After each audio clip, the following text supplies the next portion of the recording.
پھر کا کوئی جواب نہیں ہوتا تھا، مگر اس پھر کی وجہ سے اس کی زندگی کے معمولات بگڑ گئے تھے۔ وہ رفتہ رفتہ بے خوابی کا شکار ہو رہا تھا، اور یہ انہی دنوں تھا کہ اس نے اچانک مذہب میں دلچسپی لینا شروع کی۔ ڈپریشن سے نجات کے لیے وہ بہت سے لوگوں کو یہی کام کرتے دیکھتا تھا، اس نے بھی یہی کام شروع کر دیا۔ اس نے اسلام کے بارے میں کچھ کتابیں پڑھنے کی کوشش کی۔ تمام کتابیں اس کے سر کے اوپر سے گزر گئیں، کوئی لفظ کوئی بات اسے اپنی طرف نہیں کھینچ رہی تھی۔ وہ خود پر جبر کر کے چند صفحات پڑھتا اور ان کتابوں کو رکھ دیتا۔ کچھ وقت گزرنے کے بعد پھر اٹھاتا، پھر رکھ دیتا۔ نہیں، شاید مجھے عملی طور پر عبادت شروع کرنی چاہیے، اس سے ہو سکتا ہے کہ مجھے کچھ فائدہ ہو۔ وہ اپنے آپ کو خود ہی سمجھاتا، اور ایک دن جب وہ سعد کے پاس تھا تو اس نے یہی کیا۔ میں بھی چلتا ہوں تمہارے ساتھ، اس نے سعد کو باہر نکلتے دیکھ کر کہا۔ مگر میں تو عشاء کی نماز پڑھنے جا رہا ہوں، سعد نے اسے یاد دہانی کروائی۔ میں جانتا ہوں، اس نے اپنے جاگرز کے تسمے کستے ہوئے کہا۔ میرے ساتھ مسجد چلو گے؟ وہ حیران ہوا۔ ہاں، سالار کھڑا ہو گیا۔ نماز پڑھنے کے لیے؟ ہاں، سالار نے کہا۔ اس طرح دیکھنے کی کیا ضرورت ہے؟ میں کافر تو نہیں ہوں۔ کافر تو نہیں ہوں، مگر چلو خیر، پڑھ لینا آج۔ سعد نے کچھ کہتے کہتے بات بدل دی۔ میں تو تمہیں پہلے ہی کتنی بار ساتھ چلنے کے لیے کہہ چکا ہوں۔ سالار نے جواب میں کچھ نہیں کہا۔ وہ خاموشی سے چلتے ہوئے اس کے ساتھ باہر آ گیا۔ اب اگر آج مسجد جا ہی رہے ہو تو پھر جاتے رہنا، یہ نہ ہو کہ بس آج پہلا اور آخری وزٹ ہی ہو۔ سعد نے عمارت سے باہر نکلتے ہوئے اس سے کہا۔ باہر اس وقت برف باری ہو رہی تھی۔ مسجد رہائش کی عمارت سے کچھ فاصلے پر تھی۔ وہ ایک مصری خاندان کا گھر تھا جس کا نچلا حصہ مسجد کے طور پر ان لوگوں نے استعمال کے لیے دیا ہوا تھا، جبکہ اوپر والے حصے میں وہ لوگ خود رہتے تھے۔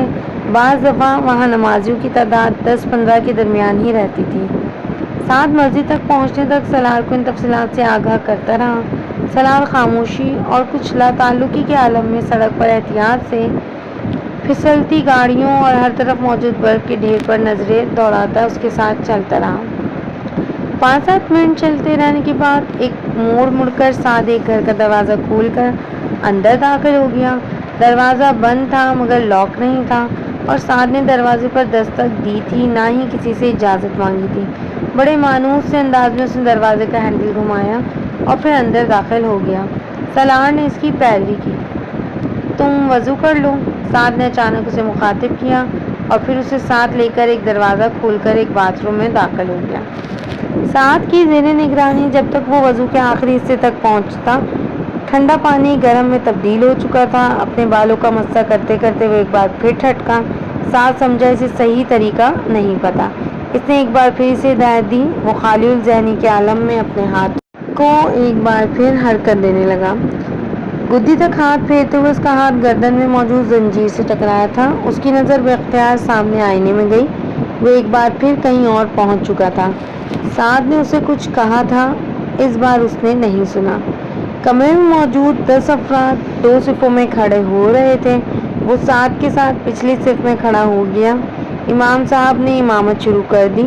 سب کے ساتھ اس نے بھی نیت کی۔ نماز سے واقعی سکون ملتا ہے؟ اس نے کوئی 2 ہفتے پہلے ایک لڑکی کو نماز کے مسئلے پر سعد کے ساتھ بحث میں الجھا پایا تھا۔ مجھے تو ملتا ہے، سعد نے کہا۔ میں تمہاری بات نہیں کر رہا، میں سب کی بات کر رہا ہوں۔ سب کو ملتا ہے؟ اس لڑکے نے کہا۔ یہ منحصر ہے کہ سب کتنا انوالو ہو کر نماز پڑھتے ہیں۔ سالار بڑے اکتائے ہوئے انداز میں ان کی بحث کسی مداخلت یا تبصرے کے بغیر سنتا رہا تھا۔ اس وقت وہ لاشعوری طور پر نماز میں انہماک پیدا کرنے کی کوشش کر رہا تھا۔ سکون؟ میں واقعی دیکھنا چاہتا ہوں کہ نماز سے سکون کیسے ملتا ہے۔ اس نے رکوع میں جاتے ہوئے اپنے دل میں سوچا۔ پھر اس نے پہلا سجدہ کیا۔ اس کے اضطراب اور بے چینی میں یکے بعد یک اضافہ ہو گیا۔ جن الفاظ کو وہ امام صاحب کی زبان سے سن رہا تھا وہ بہت نامانوس لگ رہے تھے۔ جو لوگ اس کے ارد گرد کھڑے تھے وہ اسے ناآشنا لگ رہے تھے۔ جس ماحول میں وہ موجود تھا وہ اسے غیر فطری لگ رہا تھا، اور جو کچھ وہ کر رہا تھا وہ اسے منافقت محسوس ہو رہی تھی۔ ہر سجدے کے ساتھ اس کے دل و دماغ کا بوجھ بڑھتا جا رہا تھا۔ اس نے پہلی 4 رکعتیں بامشکل ختم کی۔ سلام پھیرنے کے دوران اس نے اپنے دائیں جانب والے ادھیڑ عمر شخص کے گالوں پر آنسو دیکھے۔ اس کا دل وہاں سے بھاگ جانے کو چاہا۔ وہ جی کڑا کر کے ایک بار پھر کھڑا ہو گیا۔ اس نے ایک بار پھر نماز میں پوری طرح منہمک ہونے کی کوشش کی۔ اس بار میں پڑھی جانے والی آیات کے ہر لفظ پر غور کروں گا۔ شاید اس طرح اس کی سوچ کا تسلسل ٹوٹ گیا۔ نیت کی جا رہی تھی، اس کا دل مزید اچاٹ ہو گیا۔ سر کا بوجھ بڑھتا جا رہا تھا۔ اس نے آیات کے مفہوم پر غور کرنے کی کوشش کی۔ الحمدللہ رب العالمین۔ سورہ فاتحہ کی تلاوت شروع ہوئی۔ الرحمن الرحیم۔ اس نے توجہ مرکوز رکھنے کی پوری کوشش کی۔ مالک یوم الدین۔ توجہ بھٹکی۔ ایاک نعبد و ایاک نستعین۔ اسے سورہ فاتحہ کا ترجمہ آتا تھا، اس نے چند دن پہلے ہی پڑھا تھا۔ اہدنا الصراط المستقیم، سیدھا راستہ، اس نے ذہن میں دہرایا۔ صراط المستقیم، سیدھا راستہ۔ اس کا دل چاہا وہاں سے بھاگ جائے۔ اس نے وہاں نماز جاری رکھنے کی ایک آخری کوشش کی۔ صراط الذین انعمت، اس کا ذہن ایک بار پھر پیچھے گیا۔ علیہم غیر المغضوب علیہم ولا الضالین۔ اس نے اپنے بندھے ہوئے ہاتھ کھولے۔ وہ آخری صف میں کھڑا تھا۔ بہت آہستگی سے چند قدم پیچھے گیا اور صف سے نکل گیا۔ یہ کام میں نہیں کر سکتا، میں نماز نہیں پڑھ سکتا، اس نے جیسے اعتراف کیا۔ بہت خاموشی کے ساتھ وہ پیچھے ہوتا گیا۔ باقی لوگ اب رکوع میں جا رہے تھے۔ وہ مڑ کر دبے قدموں مگر تیز رفتاری سے باہر نکل گیا۔ مسجد سے نکلتے وقت اس کے جاگرز اس کے ہاتھ میں تھے۔ غائب دماغی کے عالم میں وہ باہر سیڑھیوں پر کھڑے ہو کر چند لمحے ادھر ادھر دیکھتا رہا۔ اس کے بعد وہ سیڑھیاں اتر گیا۔ پاؤں میں جرابے اور ہاتھ میں جوگرز پکڑے وہ خالی الذہنی کے عالم میں عمارت کی اگبی دیوار کی طرف آ گیا۔ وہاں بھی ایک دروازہ اور کچھ سیڑھیاں نظر آ رہی تھیں، مگر وہ سیڑھیاں برف سے اٹی ہوئی تھیں۔ دروازے پر موجود لائٹ بھی روشن نہیں تھی۔ اس نے جھک کر سب سے اوپر والی سیڑھی کو اپنے جاگرز کے ساتھ صاف کیا اور برف صاف کرنے کے بعد وہاں بیٹھ گیا۔ کچھ دیر پہلے ہونے والی برف باری اب ختم ہو چکی تھی۔ اس نے سیڑھی پر بیٹھ کر اپنے جوگرز پہن لیے۔ تسمے کسنے کے بعد وہ ایک بار پھر سیدھا ہوا، دروازے سے ٹیک لگا کر بیٹھ گیا۔ اس کے دونوں ہاتھ جیکٹ کی جیبوں میں تھے۔ جیکٹ سے ساتھ لگے ہوئے ہوڈ کو وہ سر پر چڑھا چکا تھا۔ سامنے سڑک پر اکا دکا گاڑیوں کی آمد و رفت جاری تھی۔ وہ سیڑھیوں پر اپنی ٹانگیں پھیلائے، اپنی پشت دروازے سے ٹکائے ان اکا دکا گاڑیوں اور فٹ پاتھ پر چلنے والے لوگوں کو دیکھنے لگا۔ وہاں اس نے سرد اور قہر آلود رات میں کھلے آسمان کے نیچے بیٹھے ہوئے وہ کچھ دیر پہلے مسجد کے گرم کمرے میں زیادہ سکون محسوس کر رہا تھا، یا کم از کم بہتر ضرور محسوس کر رہا تھا۔ اس نے جیب میں ہاتھ ڈال کر لائٹر نکال لیا اور اسے جلا کر اپنے پیروں کے قریب سیڑھیوں پر پڑی برف کو پگھلانے لگا۔ کچھ دیر تک وہ اسی سرگرمی میں مشغول رہا، پھر جیسے اس نے اکتا کر لائٹر دوبارہ جیب میں ڈال لیا۔ جس وقت وہ سیدھا ہوا اس نے اپنے بالکل سامنے ایک عورت کو کھڑا پایا۔ وہ یقیناً اس وقت وہاں آ کر کھڑی ہوئی تھی جس وقت وہ سیڑھیوں پر جھکا اپنے دونوں پاؤں کے درمیان موجود برف کو لائٹر سے پگھلا رہا تھا۔ وہ نیم تاریکی میں بھی اس کے چہرے کی مسکراہٹ کو دیکھ سکتا تھا۔ وہ منی اسکرٹ اور ایک مختصر بلاؤز میں ملبوس تھی۔ فر کوٹ پہنا ہوا تھا، مگر وہ فر کوٹ آگے سے دانستہ طور پر کھلا چھوڑا گیا تھا۔ فر کوٹ کی دونوں جیبوں میں ہاتھ ڈالے سلار کے بالکل سامنے بڑے اسٹائل سے کھڑی تھی۔ سلار نے سر سے لے کر پاؤں تک اسے دیکھا۔ اس کی لمبی ٹانگیں اس سردی میں بھی برہنہ تھیں۔ اس کے عقب میں موجود دکانوں کی روشنیوں کے بیک گراؤنڈ میں اس کی ٹانگیں ایک دم بہت نمایاں ہو رہی تھیں اور اس کی ٹانگیں بہت خوبصورت تھیں۔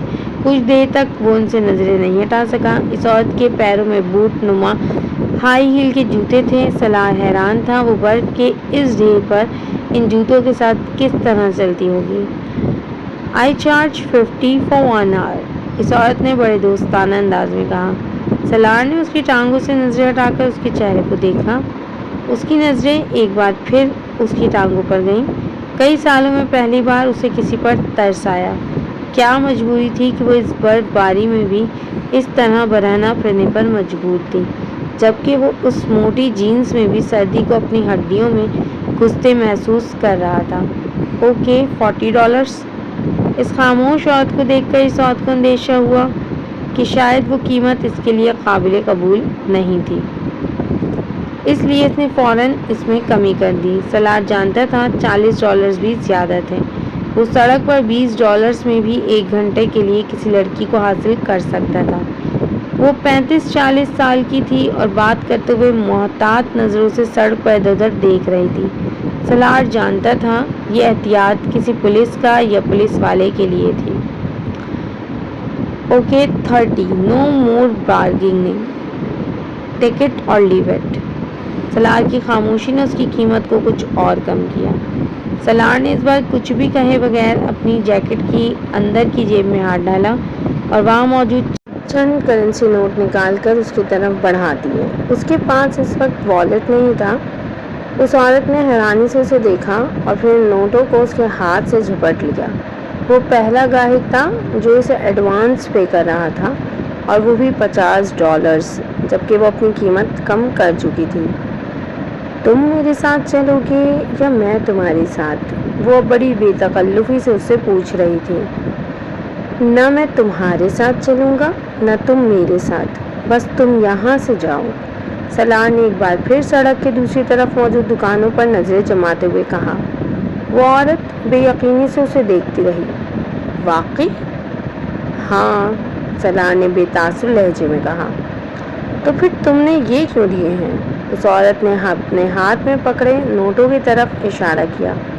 تاکہ تم میرے سامنے سے ہٹ جاؤ۔ میں سڑک کے اس پار دکانیں دیکھنا چاہتا ہوں اور تم اس میں رکاوٹ بن گئی ہو، اس نے سرد مہری سے کہا۔ عورت بے اختیار قہقہ لگا کر ہنسی۔ تم اچھا مذاق کر لیتے ہو۔ کیا میں واقعی چلی جاؤں؟ ہاں۔ وہ عورت کچھ دیر اسے دیکھتی رہی۔ Okay, thank you. سلار نے اسے مڑ کر سڑک پار کرتے ہوئے دیکھا۔ وہ لاشعوری طور پر اسے جاتا دیکھتا رہا۔ وہ سڑک پار کر کے ایک دوسرے کونے کی طرف جا رہی تھی۔ وہاں ایک اور آدمی کھڑا تھا۔ سلار نے دوبارہ نظریں ان دکانوں پر جما لیں۔ برف باری ایک بار پھر شروع ہو چکی تھی۔ وہ پھر بھی اطمینان سے وہیں بیٹھا رہا۔ برف اب اس کے اوپر بھی گر رہی تھی۔ وہ رات کے 2:30 بجے تک وہیں بیٹھا رہا۔ جب سڑک کے پار دکانوں کے اندر کی لائٹس اس نے یکے بعد دیگرے بند ہوتی دیکھیں تو وہ اپنی جیکٹ اور جینس سے برف جھاڑتا ہوا اٹھ کھڑا ہوا۔ اگر وقفے وقفے سے وہ اپنی ٹانگیں ہلا نہ رہا ہوتا تو اس وقت تک وہ اپنے پیروں پر کھڑا ہونے کے قابل نہیں رہ سکتا تھا۔ اس کے باوجود کھڑا ہو کر قدم اٹھانے میں اسے کچھ دقت ہوئی۔ چند منٹ وہیں کھڑا اپنے پیروں کو جھٹکتا رہا، پھر اسی طرح جیکٹ کی جیبوں میں ہاتھ ڈال کر واپس اپارٹمنٹ کی طرف جانے لگا۔ وہ جانتا تھا سعد نے اسے مسجد سے نکل کر بہت ڈھونڈا ہوگا اور اس کے بعد وہ واپس چلا گیا ہوگا۔ کہاں چلے گئے تھے تم؟ سعد اسے دیکھتے ہی چلایا۔ وہ کچھ کہے بغیر اندر چلا آیا۔ میں تم سے کچھ پوچھ رہا ہوں۔ سعد دروازہ بند کر کے اس کے پیچھے آ گیا۔ سلار اپنی جیکٹ اتار رہا تھا۔ کہیں نہیں گیا تھا، اس نے جیکٹ لٹکاتے ہوئے کہا۔ تمہیں پتہ ہے کہ میں نے تمہیں کتنا تلاش کیا ہے، کہاں کہاں فون کیے ہیں، اور اب تو میں اتنا پریشان ہو چکا تھا کہ پولیس کو فون کرنے والا تھا۔ تم آخر اس طرح نماز چھوڑ کر گئے کہاں تھے؟ سلار کچھ کہے بغیر اپنے جاگرز اتارنے لگا۔ میں نے تمہیں بتایا ہے، کہیں نہیں۔ تو پھر اب تک کہاں تھے؟ سعد اس کے سامنے آ کر کھڑا ہو گیا۔ وہیں تھا مسجد کے پچھلے حصے میں فٹ پاتھ پر۔ اس نے اطمینان سے کہا، واٹ؟ اتنے گھنٹے تم وہاں فٹ پاتھ پر برف میں بیٹھے رہے ہو؟ سعد دم بخود رہ گیا۔ ہاں، کوئی تک بنتی ہے اس حرکت کی؟ وہ جھنجھلایا۔ نہیں، کوئی تک نہیں بنتی، سلار نے اسی طرح سیدھا بیڈ پر لیٹتے ہوئے کہا۔ کچھ کھایا ہے؟ نہیں۔ تو کھانا کھا لو۔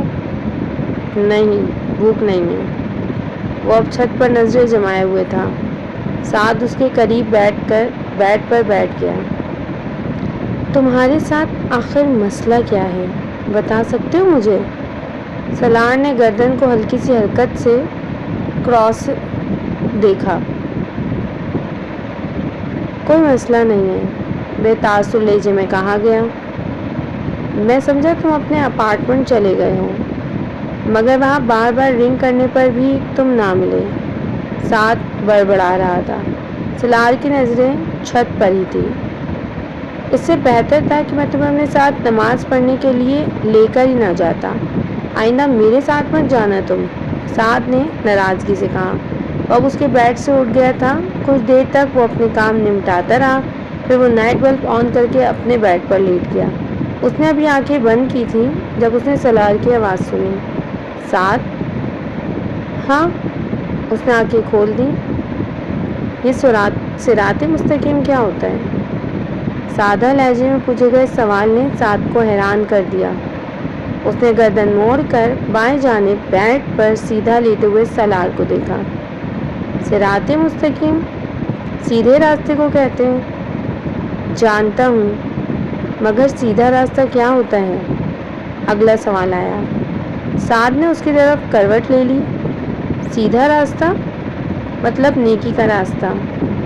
نیکی کیا ہوتی ہے؟ لہجہ ابھی بھی بے تاثر تھا۔ اچھے کام کو نیکی کہتے ہیں۔ اچھا کام؟ کوئی ایسا کام جو کسی دوسرے کے لیے کیا گیا ہو، کسی کی مدد کی گئی ہو، کسی پر مہربانی کی گئی ہو، وہ اچھا کام ہوتا ہے، اور اچھا کام نیکی ہوتی ہے۔ ابھی کچھ گھنٹے پہلے ہی میں نے فٹ پاتھ پر ایک ہوکر کو $50 دیے، جبکہ وہ صرف $30 مانگ رہی تھی۔ اس کا مطلب یہ نیکی ہوئی؟ سعد کا دل چاہا وہ ایک گھونسا اس کے منہ پر کھینچ مارے۔ وہ عجیب آدمی تھا۔ بکواس بند کرو اور سو جاؤ، مجھے بھی سونے دو۔ اس نے کمبل لپیٹ لیا۔ سلار کو حیرت ہوئی، وہ کس بات پر حیران ہوا تھا؟ تو یہ نیکی نہیں ہوئی؟ میں نے تم سے کہا ہے اپنا منہ بند کرو اور سو جاؤ۔ سعد ایک بار پھر دھاڑا۔ اتنا ناراض ہونے کی ضرورت تو نہیں ہے، میں نے تم سے ایک بہت معمولی سا سوال کیا ہے، سلار نے بڑے تحمل سے کہا۔ سعد یکدم کچھ مشتعل ہوتے ہوئے اٹھ کر بیڈ پر بیٹھ گیا۔ اس نے لیمپ آن کر دیا۔ تمہارے جیسے آدمی کو میں کیا صراط مستقیم سمجھاؤں؟ کیا تم پاگل ہو، یا جاہل ہو، یا غیر مسلم ہو؟ کیا ہو؟ کچھ بھی نہیں ہو۔ تمہیں خود پتہ ہونا چاہیے کہ صراط مستقیم کیا ہوتا ہے، مگر تم جیسا آدمی جو مسجد میں نماز پڑھتے ہوئے نماز درمیان میں چھوڑ کر چلا آتا ہے، کیسے جان سکتا ہے یہ؟ میں نماز اس لیے چھوڑ کر چلا آیا کیونکہ تم کہتے ہو اس میں سکون ملے گا۔ مجھے سکون نہیں ملا، میں چھوڑ آیا۔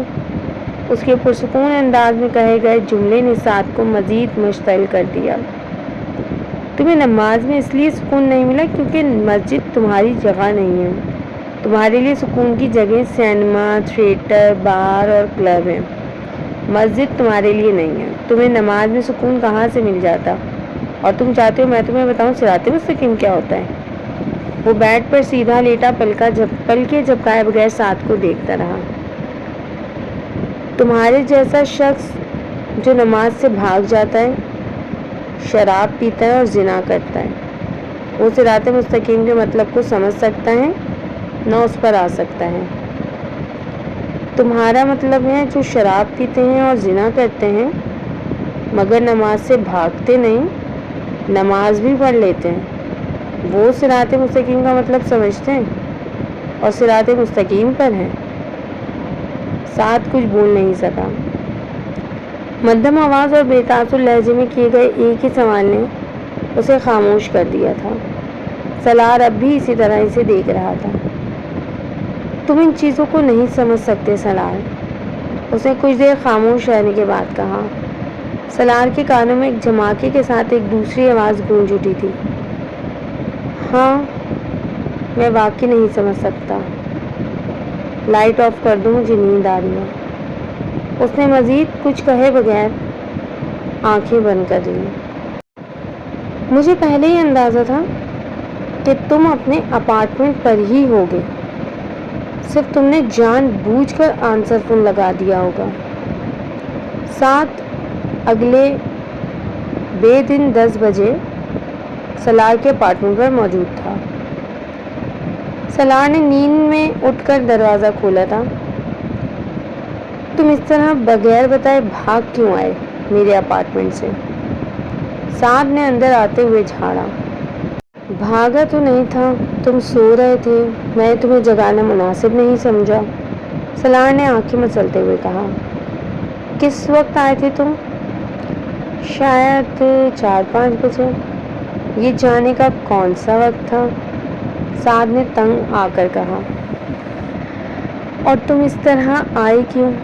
سالار کچھ کہنے کے بجائے لیونگ روم کے صوفے پر جا کر اوندھے منہ لیٹ گیا۔ شاید میری باتوں سے تم ناراض ہو گئے تھے، میں اسی لیے ایکسکیوز کرنے آیا ہوں، سعد نے دوسرے صوفے پر بیٹھتے ہوئے کہا۔ کون سی بات اسے؟ سالار نے گردن کو ہلکا سا ترچھا کرتے ہوئے اسی طرح لیٹے سعد سے پوچھا۔ وہی سب کچھ جو میں نے کچھ غصے میں آ کر رات کو تم سے کہہ دیا، سعد نے معذرت خواہ انداز میں کہا۔ نہیں، میں ایسی چھوٹی چھوٹی باتوں پر تو ناراض نہیں ہو سکتا۔ تم نے ایسی کوئی بات نہیں کی جس پر تمہیں ایکسکیوز کرنے کے لیے یہاں آنا پڑتا، سالار نے اسی کے انداز میں کہا۔ پھر تم اس طرح اچانک میرے اپارٹمنٹ سے کیوں آ گئے؟ سعد بازید ہوا۔ بس میرا دل گھبرایا اور میں یہاں آ گیا، اور چونکہ سونا چاہتا تھا اس لیے آنسر فون لگا دیا، سالار نے پرسکون انداز میں کہا۔ پھر بھی میں محسوس کر رہا تھا کہ مجھے تم سے اس طرح سے بات نہیں کرنی چاہیے تھی، میں صبح سے بہت پچھتا رہا ہوں۔ جانے دو اسے، اس نے اسی طرح چہرہ صوفے پر چھپائے کہا۔ سالار، تمہارے ساتھ آج کل کیا پرابلم ہے؟ کچھ نہیں۔ نہیں، کچھ نہ کچھ تو ہے، کچھ عجیب سے ہوتے جا رہے ہو تم۔ ایک بار سالار یکدم کروٹ بدلتے ہوئے سیدھا ہو گیا، چت لیٹے سعد کی طرف دیکھتے ہوئے اس نے پوچھا۔ مثلاً کون سی بات عجیب سی ہوتی جا رہی ہے مجھ میں؟ بہت ساری ہیں۔ تم بہت چپ چپ رہنے لگے ہو، چھوٹی چھوٹی باتوں پر الجھنے لگے ہو۔ یہ بات مجھے بتا رہا تھا کہ یونیورسٹی جانا بھی چھوڑا ہوا ہے تم نے، اور سب سے بڑی بات کہ مذہب میں دلچسپی لے رہے ہو۔ اس کے آخری جملے سے سالار کے ماتھے پر تیوریاں آ گئیں۔ مذہب میں دلچسپی؟ یہ تمہیں غلط فہمی ہے۔ میں مذہب میں دلچسپی لینے کی کوشش نہیں کر رہا ہوں، میں صرف سکون حاصل کرنے کی کوشش کر رہا ہوں، کیونکہ میں بہت ڈپریس ہوں۔ مجھے زندگی میں کبھی اس طرح کا اور اس حد تک ڈپریشن نہیں ہوا جس کا شکار میں آج کل ہوں، اور میں صرف اس ڈپریشن سے نجات حاصل کرنے کے لیے رات نماز پڑھنے کے لیے گیا تھا، اس نے بہت ترشی سے کہا۔ ڈپریشن کیوں ہے تمہیں؟ سعد نے پوچھا۔ اگر یہ مجھے پتا ہوتا تو مجھے یقیناً ڈپریشن نہ ہوتا، میں اب تک اس کا کچھ نہ کچھ کر چکا ہوتا۔ پھر بھی کوئی نہ کوئی وجہ تو ہوگی، یوں بیٹھے بٹھائے ڈپریشن تو نہیں ہو جاتا، سعد نے تبصرہ کیا۔ سالار جانتا تھا وہ ٹھیک کہہ رہا ہے، مگر اسے وجہ بتا کر خود پر ہنسنے کا موقع فراہم نہیں کرنا چاہتا تھا۔ کسی دوسرے کے بارے میں تو مجھے پتہ نہیں ہے، مگر مجھے تو بیٹھے بٹھائے ہی ہو جاتا ہے، سالار نے کہا۔ تم کوئی اینٹی ڈپریسنٹ لے لیتے، سعد نے کہا۔ میں ان کا ڈھیر کھا چکا ہوں، مجھے کوئی فرق نہیں پڑا۔ تو تم کسی سائیکیٹرسٹ سے مل لیتے۔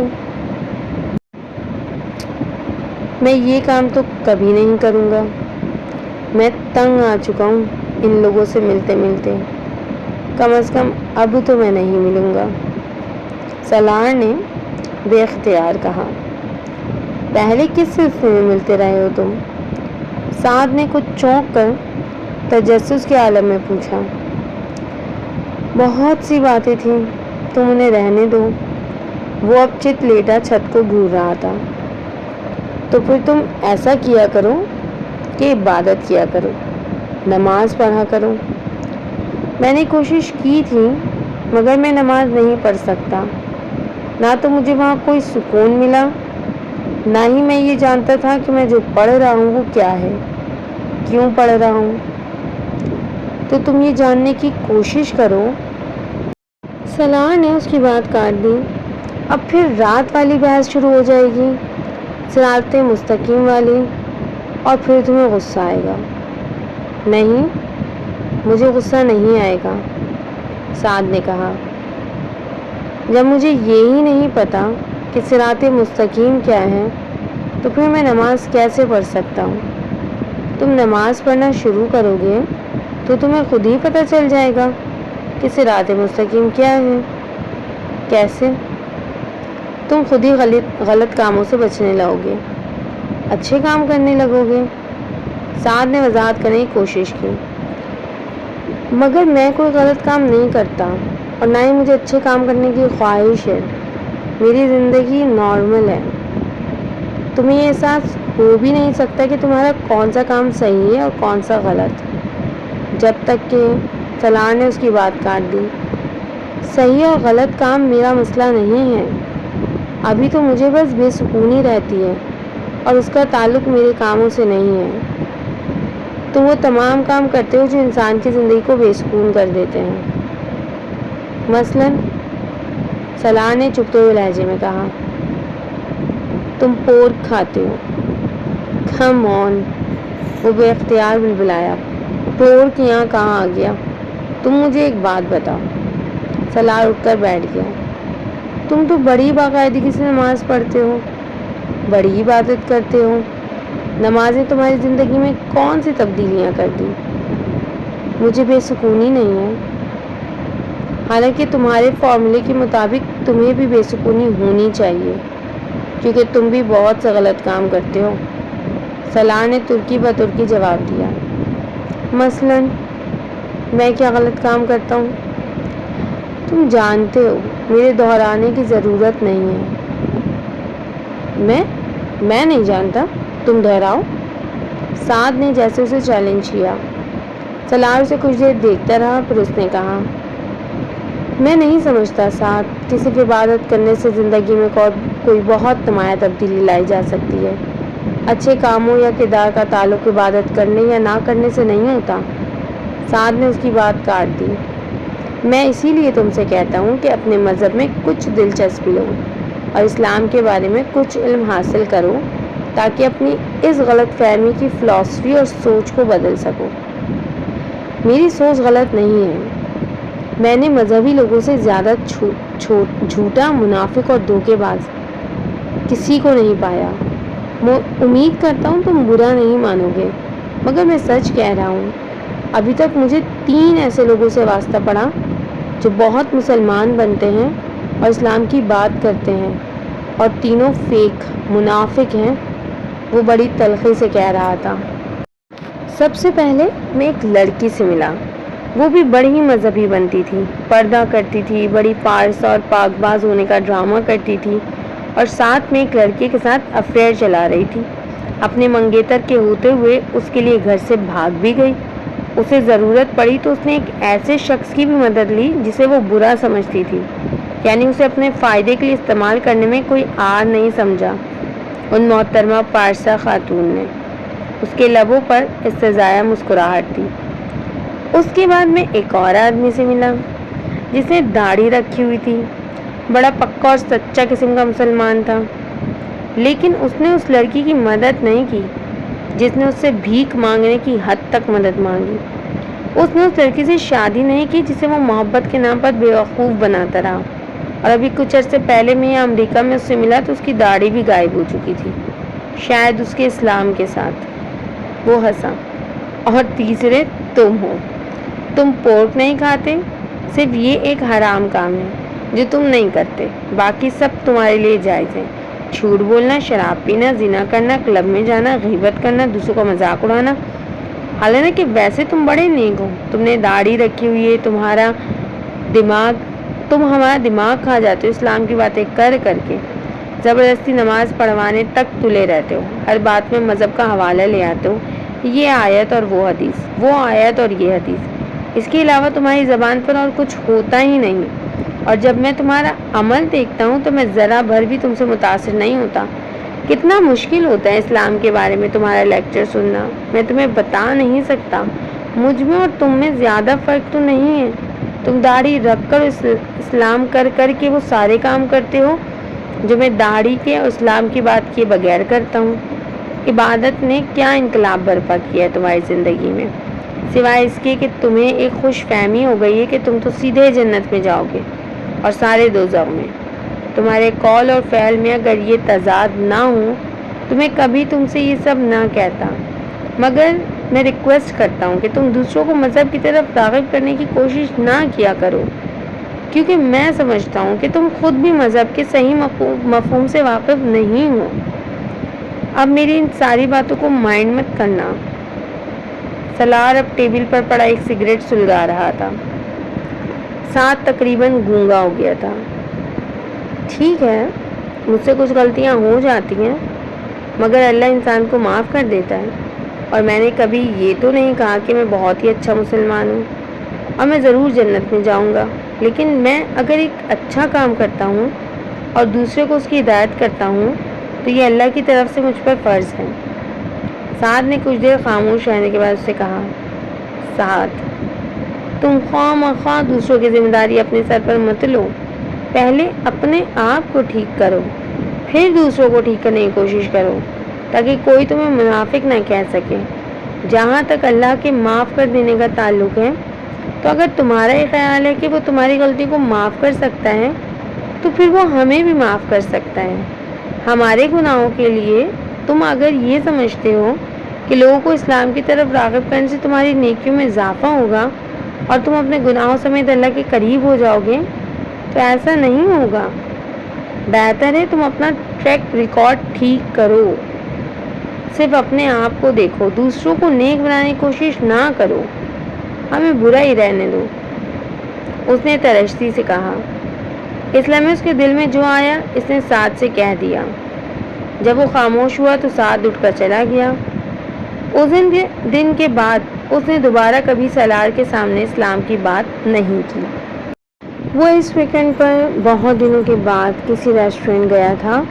اپنا آرڈر ویٹر کو نوٹ کروانے کے بعد وہ ریسٹورینٹ کے شیشوں سے باہر سڑک کو دیکھنے لگا۔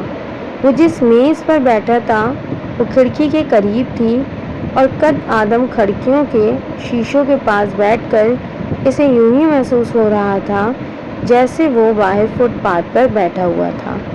کسی لڑکی کی سسکیوں نے اس کی مہیبت کو توڑا تھا۔ اس نے بے اختیار مڑ کر دیکھا، اس سے پچھلی میز پر ایک لڑکا اور لڑکی بیٹھے ہوئے تھے۔ لڑکی کسی بات پر روتے ہوئے سسکیاں لے رہی تھی اور ٹیشو کے ساتھ اپنے آنسو پونچھ رہی تھی۔ لڑکا اس کے ہاتھ کو تھپ تھپاتے ہوئے شاید اسے تسلی دے رہا تھا۔ ریسٹورینٹ اتنا چھوٹا اور ٹیبلز اتنی قریب قریب تھیں کہ وہ بڑی آسانی سے ان کی گفتگو سن سکتا تھا، مگر وہ وہاں اس کام کے لیے نہیں آیا تھا۔ وہ سیدھا ہو گیا۔ ناگواری کی ایک لہر سی اس کے اندر سے اٹھی تھی۔ اسے اس طرح کے تماشے اچھے نہیں لگتے تھے۔ اس کا موڈ خراب ہو رہا تھا۔ وہ وہاں سکون سے کچھ وقت گزارنے آیا تھا اور یہ سب کچھ اس کا دل اچاٹ ہونے لگا۔ وہ دونوں رشین تھے اور اسی زبان میں ایک دوسرے سے باتیں کر رہے تھے۔ وہ ایک بار پھر کھڑکی سے باہر دیکھنے لگا، مگر غیر محسوس طور پر اس کی سماعتیں ابھی بھی انہی سسکیوں کی طرف مرکوز تھی۔ اس نے کچھ دیر بعد مڑ کر ایک بار پھر اس لڑکی کو دیکھا۔ اس بار اس کی مڑنے پر لڑکی نے بھی نظریں اٹھا کر اسے دیکھا۔ چند لمحوں کے لیے ان دونوں کی نظریں ملی تھیں اور وہ چند لمحے اس پر بہت بھاری گزرے تھے۔ ان کی آنکھیں متورم اور سرخ ہو رہی تھیں، اسے ایک دم ایک اور چہرہ یاد آیا، امامہ ہاشم کا چہرہ، اس کی محترم آنکھیں۔ ویٹر اس کا آرڈر لے کر آ چکا تھا، وہ اسے سرو کرنے لگا تھا۔ اس نے پانی کے چند گھونٹ پیتے ہوئے اپنے ذہن سے اس چہرے کو جھٹکنے کی کوشش کی۔ اسے چند گہرے سانس لیے۔ ویٹر نے اپنا کام کرتے کرتے اسے غور سے دیکھا، مگر سالار کھڑکی سے باہر دیکھنے میں مصروف تھا۔ آج موسم بہت اچھا ہے اور میں یہاں اچھے لمحے گزارنے آیا ہوں، ایک اچھا کھانا کھانے آیا ہوں، اس کے بعد میں یہاں سے ایک فلم دیکھنے جاؤں گا۔ مجھے اس لڑکی کے بارے میں نہیں سوچنا چاہیے، کسی بھی طرح نہیں۔ وہ پاگل تھی، وہ بکواس کرتی تھی اور مجھے اس کے حوالے سے کسی قسم کا کوئی پچھتاوا نہیں ہونا چاہیے۔ مجھے کیا پتا وہ کہاں گئی، کہاں مری، یہ سب اس نے خود کیا، اس نے صرف مذاق کیا تھا اس کے ساتھ۔ وہ مجھ سے رابطہ کرتی تو میں اسے طلاق دے دیتا۔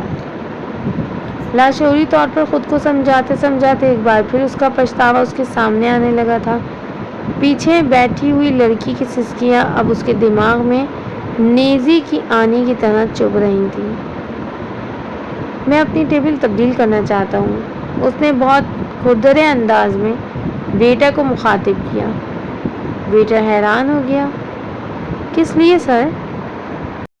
یا تو ان دونوں کی ٹیبل تبدیل کر دو یا میری، اس نے ہاتھ کے اشارے سے کہا۔ ویٹر نے ایک نظر اس جوڑے کو دیکھا، پھر وہ سالار کا مسئلہ سمجھا یا نہیں، مگر اس نے کونے میں لگی ہوئی ایک ٹیبل پر سالار کو بٹھا دیا۔ سالار کو چند لمحوں کے لیے وہاں آ کر واقعی سکون ملا تھا۔ سیسیوں کی آواز اب وہاں نہیں آ رہی تھی، مگر اب اس لڑکی کا ایک چہرہ بالکل اس کے سامنے تھا۔ چاولوں کا پہلا چمچہ منہ میں ڈالتے ہی اس کی نظر اس لڑکی پر دوبارہ پڑی۔ وہ ایک بار پھر مزید بدمزہ ہو گیا، اسے ہر چیز یکدم بے ذائقہ لگنے لگی۔ یہ یقیناً اس کی ذہنی کیفیت تھی، ورنہ وہاں کا کھانا بہت اچھا ہوتا تھا۔ انسان نعمتوں کا شکر ادا کر ہی نہیں سکتا۔ یہ میری زبان پر ذائقہ چکھنے کی حس ہے، یہ کتنی بڑی نعمت ہے۔ میں اگر کوئی چیز کھاتی ہوں تو اس میں اس کا ذائقہ محسوس کر سکتی ہوں، اچھا کھانا کھا کر خوشی محسوس کر سکتی ہوں۔ بہت سے لوگ اس نعمت سے بھی محروم رہتے ہیں۔ اس کے کانوں میں ایک آواز گونجی تھی اور یہ شاید انتہا ثابت ہوئی۔ وہ کسی آتش فشاں کی طرح پھٹ پڑا، اسے پوری قوت سے چمچ اپنی پلیٹ میں پٹخا اور بلند آواز میں دھاڑا، shut up, just shut up. Restaurant میں ایک دم خاموشی چھا گئی۔ یو بچ باسٹرڈ، جسٹ شٹ اپ۔ وہ اپنی سیٹ سے کھڑا ہو گیا تھا، اس کا چہرہ سرخ ہو رہا تھا۔ تم میرے ذہن سے نکل کیوں نہیں جاتی؟ دونوں کنپٹیوں پر ہاتھ رکھے ہوئے وہ چلایا۔ میں تمہیں مار ڈالوں گا اگر تم مجھے دوبارہ نظر آئی۔ وہ ایک بار پھر چلایا اور پھر اس نے پانی کا گلاس اٹھا کر پانی پیا۔ اس وقت پہلی بار اسے ریسٹورنٹ میں بیٹھے ہوئے لوگ، ان کی نظروں کا احساس ہوا۔ وہ سب اسے دیکھ رہے تھے۔ ایک ویٹر اس کی طرف آ رہا تھا، اس کے چہرے پر تشویش تھی۔ آپ کی طبیعت ٹھیک ہے سر؟ سالار کچھ بھی کہے بغیر اپنا والیٹ نکالا، چند کرنسی نوٹ ٹیبل پر رکھ دیے اور ایک لفظ بھی مزید کہے بغیر وہ ریسٹورنٹ سے نکل گیا۔ وہ امامہ نہیں تھی، ایک بھوت تھا جو اسے چمٹ گیا تھا۔ وہ جہاں جاتا وہ وہاں ہوتی، کہیں اس کا چہرہ، کہیں اس کی آواز، اور جہاں یہ دونوں چیزیں نہ ہوتی وہاں سالار کا پچھتاوا ہوتا۔ وہ ایک چیز بھولنے کی کوشش کرتا تو دوسری چیز اس کے سامنے آ کر کھڑی ہوتی۔ بعض دفعہ وہ اتنا مشتعل ہو جاتا کہ اس کا دل چاہتا وہ اسے دوبارہ ملے تو وہ اس کا گلا دبا دے یا اسے شوٹ کر دے۔ اسے اس کی ہر بات سے نفرت تھی۔ وہ اس رات اس کے ساتھ سفر میں گزارے ہوئے چند گھنٹے اس کی پوری زندگی کو تباہ کر رہے تھے۔ مگر آپ کیوں آ رہے ہیں؟ وہ دونوں فون پر بات کر رہے تھے اور اس نے سالار کو چند دنوں بعد نیو ہیون آنے کی اطلاع دی تھی۔ سالار اس وقت روٹین کی زندگی گزار رہا ہوتا تو وہ اس اطلاع پر یقیناً خوش ہوتا، مگر وہ اس وقت ذہنی ابتری کے جس دور سے گزر رہا تھا اس میں کامران کا آنا اسے بے حد ناگوار گزر رہا تھا، اور وہ یہ ناگواری چھپا بھی نہیں سکا۔ کیا مطلب ہے تمہارا؟ کیوں آ رہے ہیں؟ تم سے ملنے کے لیے آ رہا ہوں۔ کامران اس کے لہجے پر کچھ حیران ہوا۔ اور پاپا نے بھی کہا ہے کہ میں تم سے ملنے کے لیے جاؤں؟ وہ ہونٹ بھیجتے اس کی بات سنتا رہا۔ تم مجھے ایئرپورٹ سے پک کر لینا، میں تمہیں ایک دن پہلے ہی اپنی فلائٹ کی ٹائمنگ کے بارے میں بتا دوں گا۔ کچھ دیر ادھر ادھر کی باتیں کرتے رہنے کے بعد اس نے فون بند کر دیا۔ 4 دن کے بعد اس نے کامران کو ایئرپورٹ سے ریسیو کیا۔ وہ سلار کو دیکھ کر حیران رہ گیا۔ تم بیمار ہو؟ اس نے چھوٹے ہی سلار سے پوچھا۔ نہیں، میں بالکل ٹھیک ہوں، سلار نے مسکرانے کی کوشش کی۔ لگ تو نہیں رہے ہو۔ کامران کی تشویش میں کچھ اور اضافہ ہونے لگا۔ وہ آنکھوں میں آنکھیں ڈال کر بات کیا کرتا تھا، آج خلاف معمول وہ آنکھیں چرا رہا تھا۔ گاڑی ڈرائیو کرتے ہوئے بھی وہ بہت غور سے سلار کو دیکھتا رہا، بے حد احتیاط سے ڈرائیو کر رہا تھا۔ کامران کو حیرانی ہوئی، وہ اس قدر ریش ڈرائیو کرتا تھا کہ اس کے ساتھ بیٹھے ہوئے بڑے سے بڑا جی دار آدمی ڈرتا تھا۔ کامران کو یہ ایک مثبت تبدیلی لگی تھی، مگر یہ واحد مثبت تبدیلی تھی جو اس نے محسوس کی تھی۔ باقی تبدیلیاں اس کو پریشان کر رہی تھیں۔ اسٹڈیز کیسی جا رہی ہے تمہاری؟ ٹھیک ہے۔ اسے سفر کے دوران بھی اسی طرح کے جواب ملتے رہے تھے۔ یہ اس کے اپارٹمنٹ کی حالت تھی جس نے کامران کے اضطراب کو اتنا بڑھایا تھا کہ وہ کچھ مشتعل ہو گیا تھا۔ یہ تمہارا اپارٹمنٹ ہے سلار؟ مائی گاڈ! سلار کے پیچھے اس کے اپارٹمنٹ میں داخل ہوتے ہی وہ چلا اٹھا تھا۔ سلار اپنی چیزوں کو جس طرح منظم رکھنے کا عادی تھا، وہ نظم و ضبط وہاں نظر نہیں آ رہا تھا۔ وہاں ہر چیز ابتر حالات میں نظر آ رہی تھی۔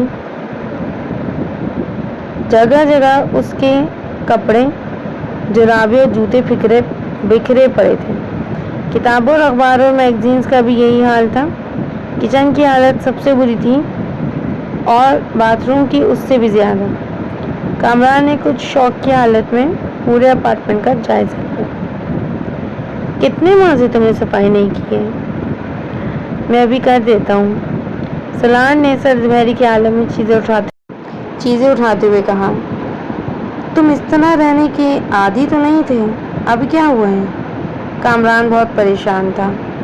کامران نے اچانک ایک میز پر سگریٹ کے ٹکڑوں سے بڑی ایشٹرے کے پاس جا کر سگریٹ ٹکڑوں کو سونگھنا شروع کر دیا۔ سلار نے چپتی ہوئی تیز نظروں سے اپنے بڑے بھائی کو دیکھا، مگر کچھ کہا نہیں۔ کامران نے چند لمحوں کے بعد وہ ایشٹرے نیچے پٹک دیا۔ Salar, what are you up to this time? مجھے صاف صاف بتاؤ، مسئلہ کیا ہے؟ ڈرگز استعمال کر رہے ہو تم؟ نہیں، میں کچھ استعمال نہیں کر رہا۔ اس کے جواب نے کامران کو خاصا مشتعل کر دیا۔ وہ اس کے کندھوں سے پکڑ کر تقریباً کھینچتے ہوئے باتھ روم کے آئینے کے سامنے لے آیا۔ شکل دیکھو اپنی، ڈرگ ایڈکٹ والی شکل ہے یا نہیں، اور حرکتیں تو بالکل ویسی ہی ہیں۔ دیکھو، نظریں اٹھاؤ اپنی، چہرہ دیکھو اپنا۔ وہ ابھی سے کالر سے کھینچتے ہوئے کہہ رہا تھا۔ سلار آئینے میں اپنے آپ کو دیکھے بغیر بھی جانتا تھا کہ وہ اس قدر کیسا لگ رہا ہوگا۔ گہرے حلقوں اور بڑی ہوئی شیپ کے ساتھ وہ کیسے نظر آ سکتا تھا؟ رہی صحیح کسر ان محاسوں اور ہونٹوں پر جمی ہوئی پپڑیوں نے پوری کر دی تھی جو بے تحاشا کافی اور سگریٹ پینے کا نتیجہ تھا۔ محاسوں کی وجہ سے اس نے روز شیو کرنی بند کر دی تھی۔ کچھ ناراضی کے عالم میں اس نے کامران سے اپنا کالر چھڑایا اور آئینے پر جمع نظریں دوڑائیں، بغیر باتھ روم سے نکلنے کی کوشش کی۔ لعنت برس رہی ہے تمہاری شکل پر۔ لعنت وہ لفظ تھا جو کامران اکثر استعمال کیا کرتا تھا۔ سلار نے پہلے کبھی اس لفظ کو محسوس نہیں کیا تھا، مگر اس وقت کامران کے منہ سے یہ جملہ سن کر وہ جیسے بھڑک اٹھا تھا۔ ہاں، لعنت برس رہی ہے میری شکل پر تو۔ وہ قدرے بھرے ہوئے انداز میں کامران کے سامنے تن کر کھڑا ہو گیا۔ جب میں کہہ رہا ہوں کہ میں ڈرگز نہیں لے رہا تو میں نہیں لے رہا۔ آپ کو میرا یقین کرنا چاہیے۔ تم پر یقین؟ کامران نے طنزیہ لہجے میں اس کے پیچھے باتھ روم سے باہر آتے ہوئے کہا۔ اس نے ہونٹ بھینچ لیے اور کمرے کی چیزیں سمیٹنے کا کام جاری رکھا۔ یونیورسٹی جا رہے ہو تم؟ کامران کو اچانک ایک اور اندیشہ ہوا۔ جا رہا ہوں، وہ چیزیں اٹھاتا رہا۔ کامران کو تسلی نہیں ہوئی۔ میرے ساتھ ہاسپٹل چلو، میں تمہارا چیک اپ کروانا چاہتا ہوں۔ اگر آپ یہ کرنے آئے ہیں تو بہتر ہے واپس چلے جائیں۔ میں کوئی کنڈر گارٹن کا بچہ نہیں ہوں، میں اپنا خیال رکھ سکتا ہوں۔ کامران نے اس بار کچھ کہنے کے بجائے اس کے ساتھ مل کر چیزیں اٹھانی شروع کر دی۔ سالار نے اطمینان کا سانس لیا۔ اس کا خیال تھا کہ وہ اب اس معاملے پر دوبارہ بحث نہیں کرے گا، مگر اس کا یہ اندازہ غلط تھا۔ کامران نے اس کے پاس اپنے قیام کو لمبا کر دیا۔ 2-3 دن کے بجائے وہ پورا 1 ہفتہ وہاں رہا۔ سالار اس کے قیام کے دوران باقاعدگی سے یونیورسٹی جاتا رہا، مگر کامران اس دوران اس کے دوستوں اور پروفیسر سے ملتا رہا۔